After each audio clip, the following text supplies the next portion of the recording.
કાળજાના કટકા જેવા અમારા ભક્તો જબરજસ્ત સાથ અને સહકાર આપ્યો અમારા વચનને ખૂબ શાંતિપૂર્વક સાંભળ્યો અને અમને પ્રેરણા આપ્યા બદલ આપણે ખૂબ ખૂબ આભાર, ધન્યવાદ. ફરી મળીશું નેક્સ્ટ પ્રોગ્રામમાં. ત્યાં તક આપણા ઘણા બધા આપણા વક્તાઓ આપણા રાષ્ટ્રીય હોદ્દેદારો પણ ઉપસ્થિત છે. એમના મોઢેથી પણ આપણે સામાજિક પ્રગતિના વિચારોના જાણવાના છે, સાંભળવાના છે.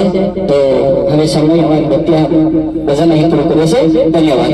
ખૂબ ખૂબ આભાર ભાવનભાઈ ખાટ અને સમગ્ર ટીમનો આપણી વચ્ચે સરસ મજાનું ગીત રજૂ કરી આપણને ઉત્સાહિત કર્યા.